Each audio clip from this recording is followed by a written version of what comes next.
Election এলেই একটা জিনিস চোখে পড়ে, আপনারাও দেখে থাকবেন, কেউ কেউ অনেক বেশি খরচা করছে কিংবা তার দল, আবার অনেকেই তেমন খরচা করছে না, অনেক কম।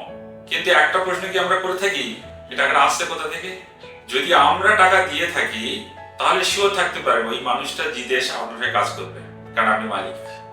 কিন্তু যদি আপনি টাকাটা না দিয়ে থাকি, তাহলে টাকাটা কোনো না কোনো সোর্স থেকে আসছে। সেটা কোনো ব্যবসায়িক সোর্স হতে পারে, অন্য কোনো ব্যক্তি বা অর্গানাইজেশনের সোর্স হতে পারে।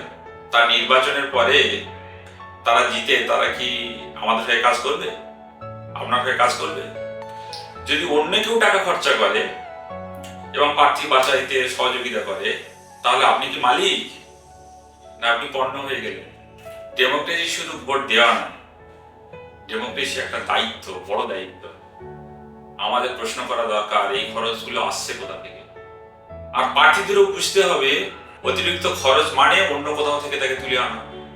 জনগণ শুধু কেবলমাত্র যদি চাইতেই থাকে দাও দাও, প্রার্থী বাধ্য হয় ভুল পথে যেতে, কারণ আপনি চাইছেন, তারা দিতে বাধ্য, না দিলে ভোট পাবে না। আবার প্রার্থী যদি জনগণের কাছে না যায় তাহলে সম্পর্ক ভেঙে যাবে। তাই আমাদের করণীয় কি?